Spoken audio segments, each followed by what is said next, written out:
As mulheres acham que se fosse legalizado o aborto no país, as mulheres não precisavam se submeter a essas situações. Eu quero ouvir a Dulce Silva, do Comitê Político de Articulação das Mulheres Brasileiras. Essa discussão é bem antiga, mas ainda as leis brasileiras proíbem o aborto. E aí o que a gente vê, entre outras coisas, são esses tipos de circunstâncias. Isso. Porque essa é uma realidade, não é um caso excepcional. Não. A gente tem informações, inclusive, de clínicas que tem toda... Essa aí é uma, digamos assim, é uma fábrica de morte, digamos assim, verdade. de mulheres. Mas a gente tem notícia de clínicas que tem todo o aparato profissional e que cobram caríssimo por esse serviço. Então, como você começou falando, a nossa defesa pela descriminalização do aborto é exatamente, dentre outras coisas, para evitar esse tipo de coisa. Primeiro, há uma coisa que a gente tem que admitir. E aí eu estou falando do ponto de vista das mulheres, do ponto de vista da saúde pública, que é o seguinte: as mulheres, independente do aborto ser crime ou não, as mulheres abortam. Você está vendo aí? Claro. Então, as mulheres abortam. A outra coisa é que nenhuma mulher engravida para abortar. Nenhuma mulher. Então, nesse sentido, a criminalização só prejudicam a vida das mulheres. A nossa defesa é da vida, mas é porque muitas mulheres, quer dizer, a quarta causa de mortalidade materna são em consequência de aborto. Se você for ver um levantamento na maternidade Evangelina Rosa sobre curetagens em mulheres, é mais de 1.000 por mês. Então, são mulheres que fazem isso. Então, não se pode falar disso de uma forma, das consequências ou da assistência, porque é crime. E ninguém pode falar, porque senão está fazendo apologia do crime. Então, se o aborto, ele continua criminalizado, as mulheres vão continuar morrendo e alimentando essa indústria do aborto, que são essas clínicas que clandestinamente ficam fazendo isso. Algumas com todo aparato, outras não, outras que... Essas que têm grande aparato, geralmente elas se disfarçam clinicamente, né? São feitas por profissionais. Exato. E aí não tem como nós pagarmos. Infelizmente a gente chega nesse mais pobre, que eu acho errado também. Devia chegar nos caras ricos aí. Eu não sei qual é a clínica, senão eu mostraria. Agora, eu estou com o pastor Marcos Sérgio aqui. Esse olhar religioso tem penetrado muito nesse debate, né? Esse pensamento das feministas, das mulheres, de que enquanto criminalizarmos o aborto, nós estaremos proporcionando matadouros como esses aí. Muitas vezes a religião entra no debate. Você acha correto a religião entrar no debate, pastor? Boa tarde. Boa tarde, Silas. Boa tarde, os debatedores. Primeiro, eu queria responder isso. Primeiro, eu vejo uma mulher tratando da vida de uma pessoa por R$1.000. Isso é absurdo. Mas, Silas, eu queria falar não só numa visão teológica, eu queria falar dentro de uma visão científico-teológica. Primeiro, eu sou absolutamente contra o aborto. A legalização do aborto eu sou absolutamente contra. E por que eu te digo que eu sou contra? Você fala assim, não, mas todo dia tem clínicas como essa matando pessoas e tal. É a mesma coisa da droga. Não adianta construir 100 presídios se você não tratar o problema das pessoas lá na escola, lá na base. Existem pesquisas, e aí eu estou falando aqui, não é de arqueologia, isso é pesquisa, principalmente agora, semana passada na Califórnia, fizeram uma pesquisa seguinte, falando do aborto, principais coisas. Primeiro, de 10 mulheres que abortam, isso legalmente, isso em clínicas legais, tudo certinho, com médico, com profissional. Não tem legalidade. Lá nos Estados Unidos, estou falando Estados fora. Unidos. Certo. Pesquisa da Califórnia. Certo. De 10 mulheres que abortam, 8 ficarão com sequelas. Quais elas? Na segunda gestação terão problemas de sentimentos psicológicos terríveis, terão problemas emocionais irreparáveis. E aí a gente vem, quando eu estava falando da droga, Silas, eu estava falando o seguinte, que pesquisas brasileiras dizem que 99% dos abortos é fruto de quê? É fruto de promiscuidade da moça. É fruto de quê? O que nós deveríamos trabalhar? Deveríamos trabalhar a família, deveríamos trabalhar na base das escolas. Quando a menina... Hoje tem preservativo, hoje tem um monte de coisas. A maioria das vezes que uma moça, uma mulher faz aborto, a maioria, não estou dizendo absoluto, é fruto de um namoro que ela não controlou, de uma transa, de repente, inesperada, sem pensar na emoção. Então, eu sou contra. Primeiro, porque as sequelas para essa mulher são terríveis. Deve-se trabalhar a base da família, que não se tem trabalhado, Silas. Não se tem trabalhado lá com a droga. Vamos construir 1000 presídios em Teresina, não vai dar conta. Por quê? Porque a gente não trabalha a questão da droga nas escolas.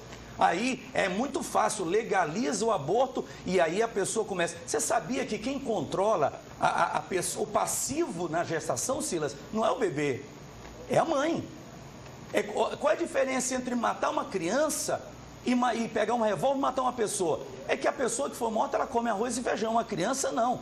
A placenta, se não fosse a placenta de uma mãe, o corpo da mãe jogaria a criança fora. O líquido amniótico de uma mãe, quem controla é a criança. Ela é independente da mãe. A mãe não tem direito, absolutamente direito, de fazer isso, de matar uma criança quando ela tem uma independência dela. Então eu sou contra, absolutamente contra. A gente ouviu o doutor Igor para ver o lado da legalidade. A gente ouviu aí as expressões religiosas, as expressões feministas, né? Mas vamos ver o lado da legalidade. Isso que está se fazendo é completamente ilegal, né, doutor? Boa tarde. Boa tarde, Sila. Boa tarde aos colegas que se fazem presentes, né, para debater um tema palpitante, debater um tema que não é novo, claro. Infelizmente não é novo.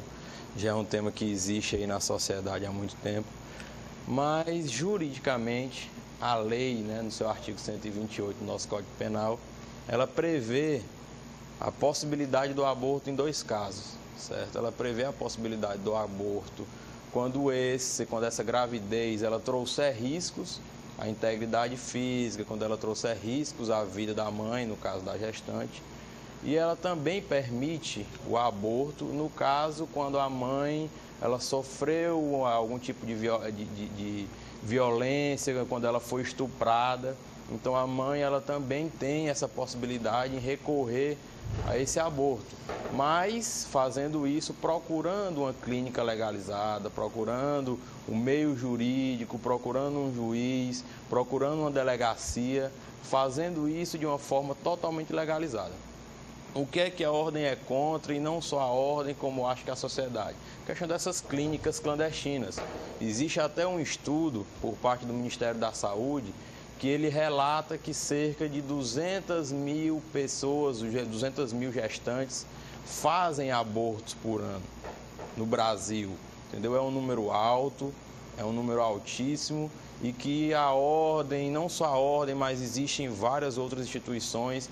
Temos que ficar sempre alertas quanto a isso, porque existem previsões legais que permitem o aborto. Agora, o que não se pode admitir é práticas clandestinas como essa, que lesam tanto a vida do nascituro, tanto a vida daquele bebê que está lá no ventre da mãe, como lesam também a própria integridade física e a vida da gestante. Porque existe aí 2 princípios basilares que até podemos dizer que entram, que se conflitam aí, que é o princípio o direito que a criança tem à vida, e entra em conflito com o direito da mãe, direito à liberdade, liberdade de ela poder se utilizar do seu corpo, o direito até à integridade física e à vida da gestante também. Então é um tema palpitante, é algo que já se tem alguns estudos sobre isso, e nós temos sempre que estar alerta no que tange esse tema aí que estamos trazendo. Pois não, Dulce. Sempre se fala de aborto, o que se sobrepõe é o chamado discurso sexista, ou seja, responsabilizando as mulheres com a questão do aborto. Em primeiro lugar, eu quero dizer para o pastor também que eu acho que ninguém é favorável ao aborto. Claro. Ninguém é favorável que as mulheres abortem. Essa é uma falta de questão, se é a favor ou contra o aborto. Não existe quem seja a favor do aborto. Agora, o que as mulheres defendem é que, primeiro, é que essa questão da promiscuidade das mulheres. Até onde se sabe, mulher não engravida sozinha. E a gravidez, a mulher, ela só apela para essa circunstância, é a última apelação que ela faz é para essa circunstância, e quem primeiro comete o aborto são os homens. É o parceiro, foi aquele com quem se relacionou que recusa essa paternidade. Então, ela está sozinha. Então, não existe esse discurso de que as mulheres, sempre como se as mulheres fossem satanizadas, vilãs, promíscuas, isso não existe. O aborto não é consequência. E isso aí, nós temos pesquisas também, inclusive aqui. Então, não existe essa coisa de promiscuidade. E depois, no momento em que o aborto deixa de ser crime, então a igreja, todo mundo que defende tem liberdade de estar falando e orientando os seus fiéis sobre isso. Claro. E as mulheres exigindo da saúde exatamente esse apoio. Eu concordo com o pastor. Não sei, não pude excluir essa pesquisa dos Estados Unidos, mas aqui a gente tem das sequelas do aborto. E é por quê? Porque as mulheres não são orientadas, não são apoiadas psicologicamente, até para desistirem com relação ao aborto. Então, todas essas circunstâncias, sendo uma política pública que assista essas mulheres em situação de aborto, pode-se falar de tudo isso, das circunstâncias emocionais, porque se vierem dizer... eu acho que ninguém aborta porque quer. E outra coisa, tem mulheres que abortam e que depois dão um depoimento que estão arrependidas e se arrependem. E que não se recuperam mais. Isso. Tem pessoas que levam frustrações psicológicas. Esse é o problema. Ninguém pode ser tutelada. Dulce, eu quero dizer uma coisa. Isso não se trata de um discurso fundamentalista. Isso se trata de um discurso, eu estou até tirando, nem falando de teologia, que eu não estou falando de uma linha. Porque se eu falar de teologia aqui, aí fica complicado, porque eu não sei se até que nível você conhece a questão teológica, mas veja bem, o que acontece? Eu estou falando de uma questão científica. O homem, Dulce, o homem ele precisa de limites, ele precisa de ser salvaguardado. Se nós hoje liberarmos, por exemplo, tudo que achamos que a pessoa está fazendo escondido, a sociedade se autodestrói. O que nós estamos falando aqui é de vida humana, nós estamos falando de pessoas. Ou seja, seria muito melhor, eu estou falando em prol da família, seria muito melhor nós trabalharmos as famílias, os princípios das famílias, sabe por quê? Porque se o princípio da família for trabalhado, primeiro, a moça ela vai engravidar com o esposo dela.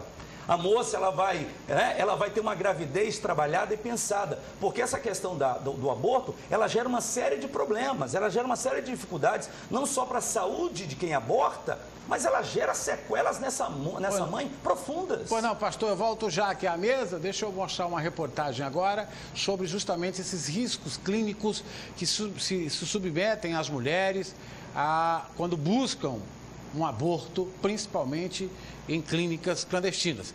Os riscos ocorrem em qualquer circunstância, mas principalmente nessas clínicas, nesses quintais que são apelidados de clínicas, que são mais assassinos ainda. Vamos ver a reportagem, por favor. As mulheres vítimas de aborto clandestino procuram o médico por conta própria ou levadas por parentes. A maioria nega o abortamento, fato que não foge à observação do médico. Mas as mulheres sempre negando a realização do procedimento. O uso dele é restrito aos hospitais. Acontece que na clandestinidade as pacientes compram e usam. E o que é pior aí, nesse caso, é que ela usa muitas vezes subdose, que não vai funcionar. E em muitas ocasiões usam doses acima do que pode ser usado. E aí é que está o risco. Quer dizer, hoje o risco está por conta do uso dessa medicação, no sentido da paciente não saber manipular, que ela não é obrigada a saber as doses que deve usar. E aí existem as doses, inclusive de acordo com as semanas de gravidez, você tem a dose que pode ser usada e como deve ser usada. Com o abortamento, na maioria das vezes, há necessidade da curetagem. Em 2011, foram registradas na maternidade Dona Evangelina Rosa 1.618. diminuiu o ano passado para 1.501. Mas nem sempre a necessidade da curetagem é feita somente em quem faz o aborto clandestino. A mulher que faz o abortamento geralmente nunca é eliminado tudo, tem que se curetar realmente porque você evita a infecção. Mas aquelas mulheres que parem de parto normal, muitas vezes parem em casa ou parem mesmo na maternidade por um problema qualquer, às vezes fica restos. E esses restos podem também infectar do mesmo jeito do aborto. Então, mulheres que têm parto normal, claro que isso não é a prática, não é a tônica isso aí, mas ocorre sim. Você tem que curetar paciente que fez um parto normal. Os números de abortos provocados são subnotificados, pois quem faz não assume. 5% das mortes na maternidade Dona Evangelina Rosa são consequência de infecções provocadas por curetagem ou abortos, na maioria das vezes, em locais inadequados. A gente tem que dizer para a população isso. É um perigo fazer abortamento, principalmente o clandestino, certo? E como não é legalizado esse aborto, na grande maioria das vezes, que são poucos abortos que são legalizados, então ainda ocorre. E a gente sempre adverte o pessoal, as mulheres, para que elas tenham cuidado, certo? Ao tomar essa atitude. Ninguém pode proibir. Por exemplo, hoje ninguém chega, a gente sabe que a paciente usou medicamento, mas ninguém vai atrás disso aí, porque nós estamos ali para salvar aquela situação. Ela está sangrando, tem um risco de infecção e você faz a curetagem neste sentido. Olha, tá aí então os riscos que acontecem. 1.600 mulheres, claro que nem todas que procuraram a curetagem, um atendimento médico, vieram de clínicas clandestinas como essas, mas a maioria absoluta, que chegam lá e, claro, coitadas, acabam dizendo que foram abortos espontâneos, provocados, sempre escondendo a verdade.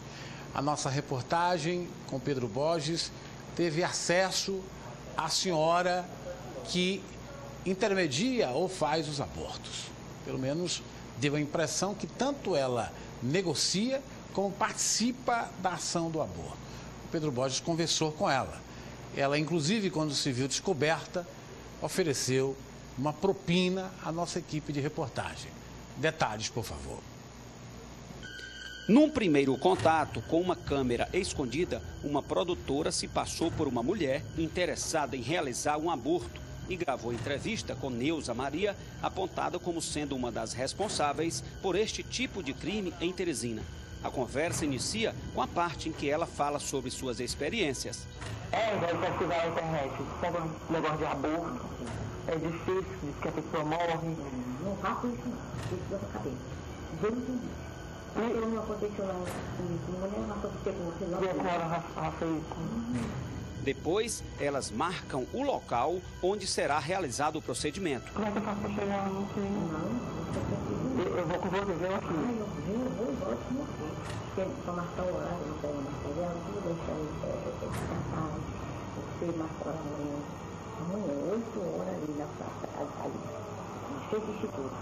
Minutos após a conversa, a nossa produtora dá início à negociação de valores. R$1.000 mesmo. Como eu tenho que dar tudo logo, você não pode fazer mais barato não, só um pouquinho mais barato. Um dos momentos mais tensos é quando a dona Neuza diz que a cliente chega a ver até o feto. Você que tira. Como combinado, no dia seguinte, a nossa produção foi até a casa dela. Depois de 15 minutos, elas saem, acompanhados da dona Neuza, rumo à casa localizada na rua Teodoro Sobral, no bairro Poti Velho, zona norte de Teresina, onde seria realizado o serviço. As produtoras dizem que precisam pensar no assunto e saem da casa com a dona Neuza e a deixam em casa no centro de Teresina. Estamos na rua onde reside exatamente a dona Neuza, aquela imagem que você acabou no vídeo. Vamos tentar conversar com ela agora sobre esse assunto, sobre essa denúncia que chegou até nós, tá? É nessa porta, dona Neuza, vamos bater aqui para ver se ela abre. Bom dia, dona Neuza. Olá. A gente gostaria de falar com a senhora. A gente recebeu uma denúncia de que a senhora faz alguns procedimentos, ajudam mulheres aqui. Qual é o trabalho que a senhora faz? Bora ali lá dentro, não é melhor, né? É. Eu não tenho uma época fiz, me processaram, mas eu não estou fazendo mais. A senhora fez uma época? Foi só denúncia. Mas na época a senhora está dizendo que fez. Na época me desse uns reais que eu fazia, mas eu nunca fiz. Cobrava quanto na época? Ah, doutor. Era quanto? Lembra? Lembro não. É porque nós também recebemos um vídeo, né? Um vídeo. Essa pessoa... E a senhora garantindo realmente que continua fazendo. Não, senhor. Não, senhor. Na época a senhora fez quantos? Na época eu não fiz não, senhor. Não, a senhora está dizendo que foi fez. Foi só denúncia. Na época está uns 5 anos já. 6 anos. Já me processaram. Mas não fiz aborto. Não fiz aborto, senhor. Mas a gente tem um vídeo provando que a senhora garante para a jovem... Deixa eu dizer o seguinte... Que a senhora garante para a jovem que continua fazendo por R$900, R$1.000, R$900.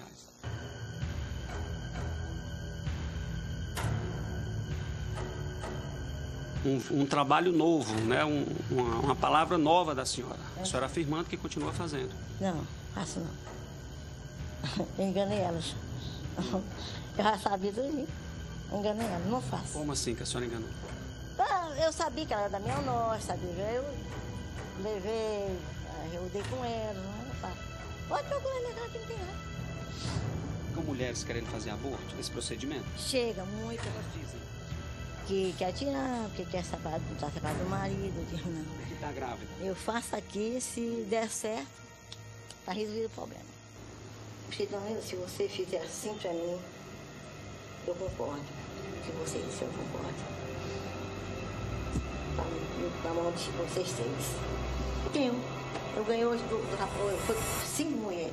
Tinha um carro bem verde aqui, tinha? Só tem quanto?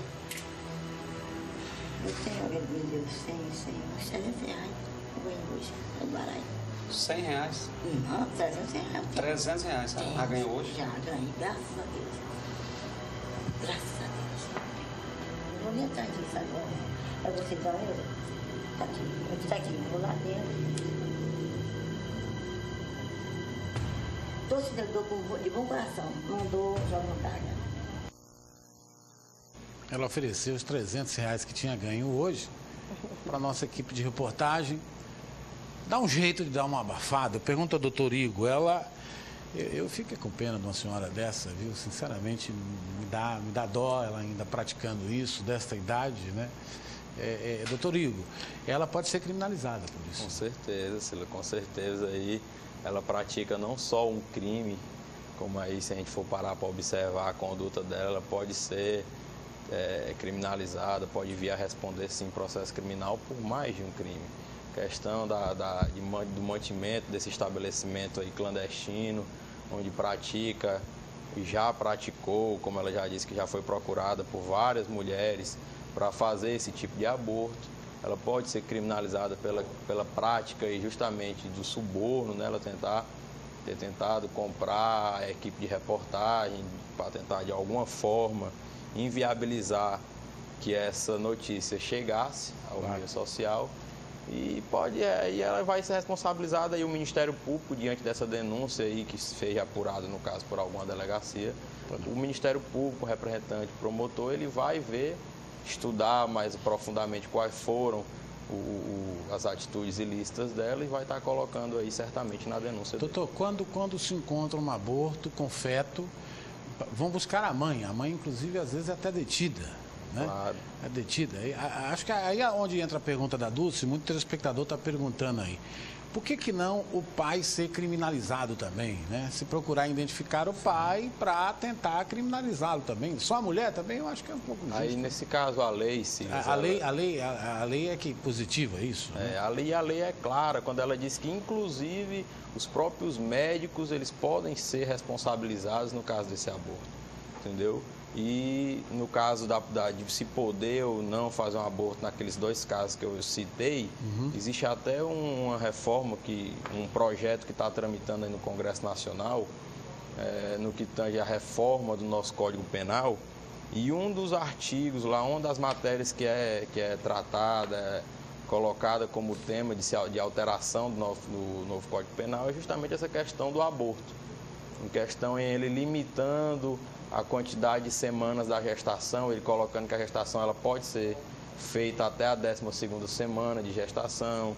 Ele coloca outra situação também em que, em havendo o caso da mãe não ter condições psicológicas, condições financeiras, dentre outros. Ele colaciona lá diversas possibilidades em que se aumenta essa possibilidade do aborto. Foi como eu disse anteriormente, é um tema palpitante, é um tema que existem várias divergências e doutrinas a serem estudadas, mas legalmente hoje a lei que nós possuímos, o Código Penal, a nossa Constituição Federal, ela responsabiliza sim a mãe, primeiramente, e em caso de havendo essa questão da criminalização, também o médico, a pessoa que faz o procedimento.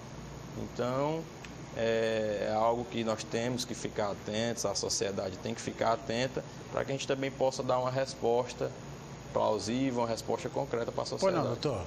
Vamos só para encerrar aqui, eu queria ouvir a Dulce, logo depois o pastor, para que a gente possa situar o nosso telespectador, né? Olha, como ele fala, é um tema polêmico, é um tema complicado, mas é um tema que a gente tem que enfrentar com toda a seriedade, porque diz respeito à vida de homens, de mulheres. E eu concordo com o que o pastor fala com relação à educação, mas eu acho que tudo isso é simultâneo, não é? O primeiro educar, porque isso as famílias às vezes fazem. Mas eu acho que circunstancialmente as mulheres, diante, inclusive, de situações circunstanciais, elas vivem as pessoas, homens e mulheres. Então a gente tem que discutir, e a questão da descriminalização, o que nós defendemos é para que a gente possa pensar no que, ele sendo descriminalizado, como é que esse aborto tem que ser tratado. É verdade. Para que as mulheres sejam esclarecidas sobre os riscos, em que circunstâncias é impossível, tudo isso, discussão da vida, discussão filosófica, da ciência, porque eu não vou entrar nisso aqui agora, porque também não é a ocasião.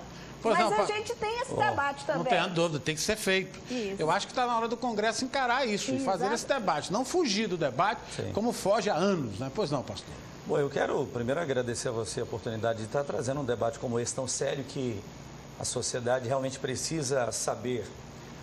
Eu encerro minha palavra dizendo 3 coisas. Eu sou contra o aborto por 3 aspectos. O primeiro, pelo aspecto da própria mulher. Dentro de pesquisa diz que geralmente, mas vai ter que abortar porque foi estuprada. 0,0001% é fruto de aborto, ou de estupro, 0,1%. O resto é fruto de uma transa não pensada, de um momento que não deveria ter acontecido.